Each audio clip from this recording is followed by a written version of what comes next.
Hi, and welcome to this channel. I'm Claire, and I love talking about arms and armour, women's histories, and the way these two subjects often intersect in ways that can be fragmented, that can be chaotic, that can be messy, that can be weird, and that above all can be interesting. At least to me, and presumably to you because you're still watching. Sometimes I talk about LGBTQI representation in particular, about a specific awesome lady, or about a specific awesome sword. But today I want to talk about sword lesbians. Those who know me for a while know that I am a tiny bit obsessed with the idea of women wielding swords throughout history, but more specifically, sword wielding women loving other women. I think that looking at the history of women loving women also wielding swords can tell us a lot about the way in which they challenged the gender norms of their time. And more often than not, within these contexts, a woman doing traditionally masculine things or having traditionally masculine attire, such as dressing up as a man and wielding a sword, could also be associated to other traditionally masculine activities as they were perceived at the time, such as gallivanting with the ladies. So more often than not, when I'm looking at the history of women with swords, I'm also interested in seeing ways in which they challenged gender norms at the time in general, in the way they dressed, in the way they interacted, and often find evidence of the fact that they loved other women. What if we reverse engineered this? What if we took a historical woman who famously and with irrefutable evidence loved other women and try and determine whether or not she would have wielded a sword? Is it ridiculous? Yes. Have I done this because I have way too much time on my hands? Also yes. But let's do it for Sword Lady Science. I'm going to talk about Anne Lister of Shibden Hall and whether or not she wielded a sword. Let the Sword Lady Science experiment begin. So, Anne Lister of Shibden Hall in Halifax in the 19th century, without knowing it, would make future historians very, very happy because she documented her entire life in diaries from the age of 14, I believe, till her death in 1840, and used a specific code, a specific cipher whose code you have to break, in order to record the more intimate parts of her life, which she did not want anybody stumbling across her diaries to find out about. That could include smaller details in her life, but it also included her love life and her relationship gallivanting with the ladies. The records that we have of her in her diaries, but also from other public records, show that she was this gender non-conforming figure. She wore all black, she took on traditionally masculine activities in the way she ran Shibden Hall, but we also have all this evidence, including in her diaries, to show that she was a lesbian, according to our contemporary definitions of the term, and out of all these relationships would end up courting and symbolically marrying another Anne called Anne Walker. There is so much out there about Anne Lister, and you could do several 5 hours videos just on the subject alone, on coding of her diaries, on her relationship with Anne Walker, the fact that she wasn't necessarily a great person when you look at her political affiliations and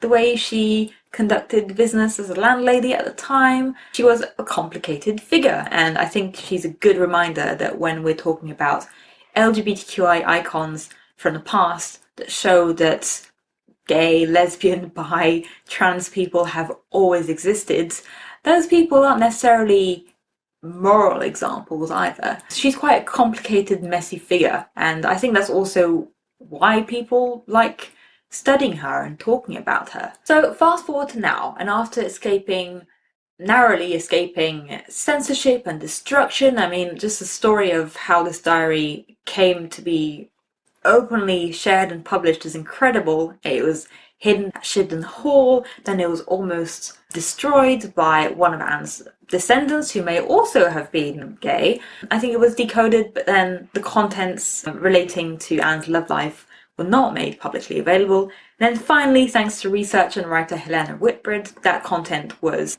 deciphered and shared publicly and made available. And more research is still being made today. There's really active online community has shaped itself around Anne Lister, which I find incredible. And that also, in large part, has been due to the popularity of the TV series Gentleman Jack, which was adapted from Anne Lister's diaries. Gentleman Jack, in this instance, is a nickname for Anne Lister due to her gender non-conforming appearance and her tendency to gallivant with the ladies. And Anne Lister is played by Saran Jones. It was a really, really great experience of being able to finally have a historical period drama that's actually inspired by a real historical figure that is not entirely, that isn't straight, that is actually focused around women loving women, and it was an incredible moment of representation for me and for many other people. When I collaborated with Shibden Hall back in August 2020 to talk about Anne Lister's lesbian heritage online by a Twitter takeover, I was absolutely blown away by everything that this online community around Anne Lister had been doing in terms of sharing research. So a big thanks in particular to Steph Galloway for pointing out evidence around Anne Lister and sword wielding, spoilers, that I'm going to talk about in this video, and also to shout out to the Anne Lister Summit, as well as the website that they're all behind, which is Packed with Potential. So let's get down to it. Anne Lister's hypothetical sword and sword wielding. In 19th century Europe, when Anne was around, there were instances of women dueling as well as fencing, as clubs opened up to women and sword fighting was streamlined into a sport. However, while fencing would become an Olympic discipline for men in 1896, you'd have to wait till 1924 for women to join in. Yay! Sexism. We know that women would have been fencing anyway and learning how to sword fight outside of a military context way before that specific date. You don't need to participate in the Olympics to just have fun and mess around with swords. But most of the official fencing records for women that I was able to find dated mostly around the 1870s, so way after Anne Lister died. However, as we've mentioned, Anne was also a landowner with an upper-class social status and a certain amount of privilege. She also travelled around Europe quite a lot. She went to France, she went to Italy, she went to Russia, where she also died. So she was kind of moving around. She would have been able to see, I think especially in France, where fencing was quite popular, she would have been able to see other women fencing, and that probably would have potentially prompted her to take up the sport herself. So these were the original hypotheses I was floating around. Like, we don't have any evidence for now, but you know, it is possible. In addition to travelling around Europe, Anne Lister was also a bit of a sporty gal. She was definitely into extreme sports and extreme exploits. She was the first amateur mountaineer to reach the summit of Vignemale in the Pyrenees in 1838. So it's not a stretch, just, you know, based on my personal experience of fences. Hi, I'm a fencer. I wouldn't climb mountains though. It wouldn't be so much of a stretch to imagine that Anne Lister, who has quite a boisterous personality from what I can see in her diaries, just in terms of what she likes doing, in terms of travelling around Europe and just climbing mountains for fun, will also be interested in fencing. But now we slide from hypothesis to evidence, with our first extract, and a reminder that Anne would have been 18 at the time. So this is the extracts from her diaries.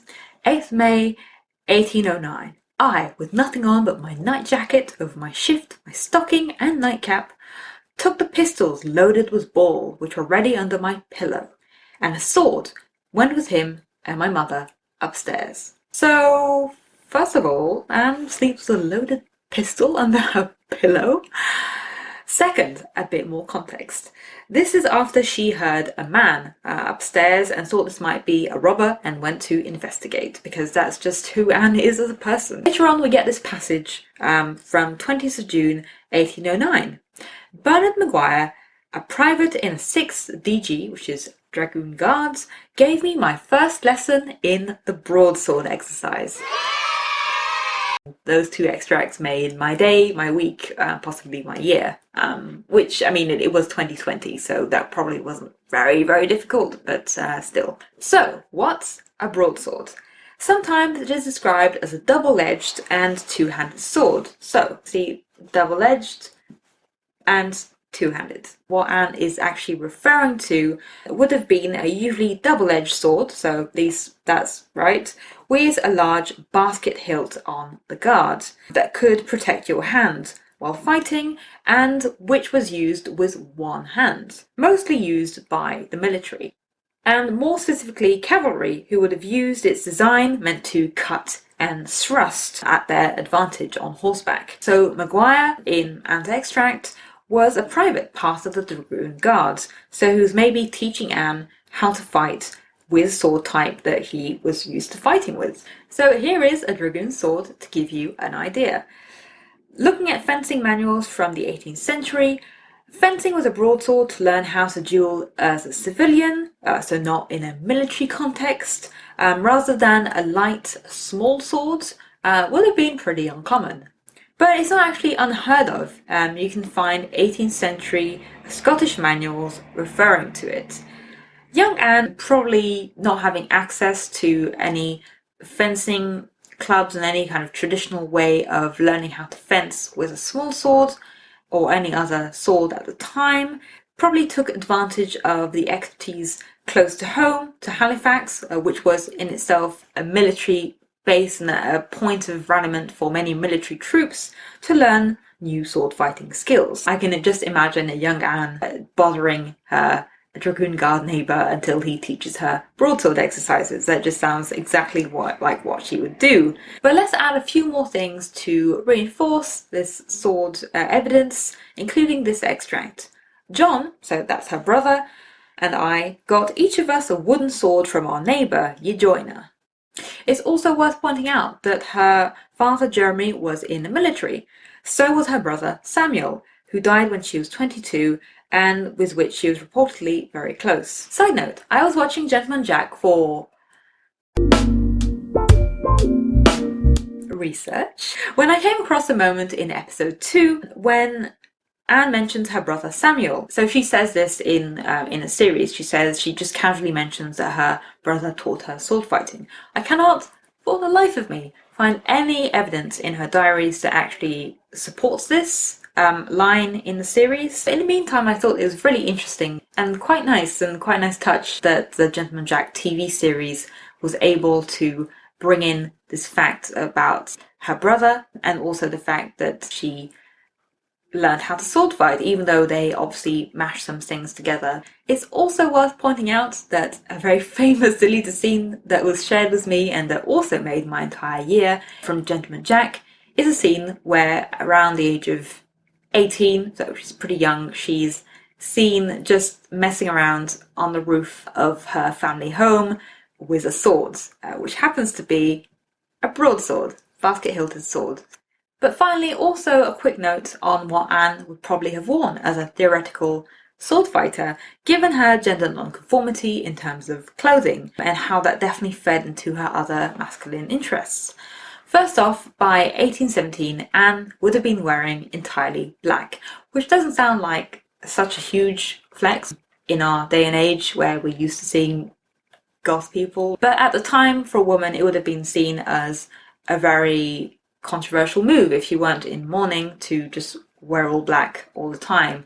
The fashion at the time definitely seems to lean more towards white or pastel lighter colours for women. So she did wear skirts. What's interesting about that is that so did many fencing women at the time. It wouldn't have been a deterrent in any way in terms of learning how to sword fight or sword fighting in general. You can see evidence of fencing women in skirts in the 1860s and before, so it's not off the mark to imagine her fencing in one. Fun fact though, one of the first fencing women to wear trousers, to pélisse, was also a big old lesbian. And what's important to note is that Anne wearing skirts wouldn't have prevented her from being able to present her entire outfit in a way that was gender non-conforming and could call back to more masculine fashion. Many of her outfits are actually more reminiscent of more practical riding outfits. And a quick side note as I edit this is that also while finding images of riding outfits again, I have noticed that many of them are in dark colours.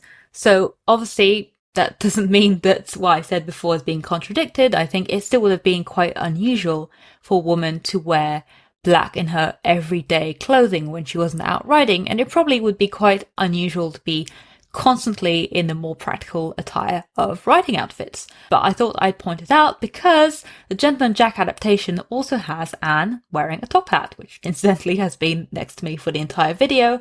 And while there isn't any evidence of Anne wearing a top hat in any of her diary extracts, we know that other women wore it at the time, such as the ladies of Llangollen, Eleanor Butler and Sarah Ponsonby, who were an awesome lesbian couple, and Anne actually writes in her diary that she met Sarah Ponsonby. And as you can see, they're also visible in this riding outfit fashion plate from 1830. Is it possible that Anne may have been inspired by these riding outfits at the time? We don't know. I think it was done in the series not so much out of historical accuracy, but to show how distinctively gender non-conforming Anne Lister was, but I thought it was an interesting parallel nevertheless. They also have this very structured collar and shoulder structure that is reminiscent of military style outfits, which I find fascinating. I think this makes sense for her family upbringing and background, but also for her gender transgressive sense of fashion in general. In 1823, Anne wrote that she wore a greatcoat for riding, which is a large overcoat that is normally worn part of the military uniform. But this more structured military look was also part of more mainstream fashion. Like the Spencer, a fitted women's jacket that was inspired by military outfits, and the pélisse, which Anne did wear based on her extracts, which in English 19th century fashion terms would have been a type of tailored women's coat, but was originally a short fur-trimmed jacket often worn hanging loose over the shoulder by hussar-like cavalry soldiers, which was, incidentally, meant to prevent sword cuts. It's all coming together. So there we have it, a bit of reverse engineering of a historical lesbian into a sword-wielding woman, and the fact that, regardless of the evidence, I think there's always room to explore how women of the past challenge gender norms in so many different ways. Thank you so much for watching. I really recommend you take a look at the sources and images and further reading in the description down below. If you like this video, please like, comment, subscribe, tell me what kind of interesting sword facts or sword lady facts you'd like to hear about next. And hit the bells for notifications if you want to be the first to know about that kind of stuff. My social media, swordswomen, history, various other projects are listed in the description down below as well. Stay safe, sword lovers, and see you in another video.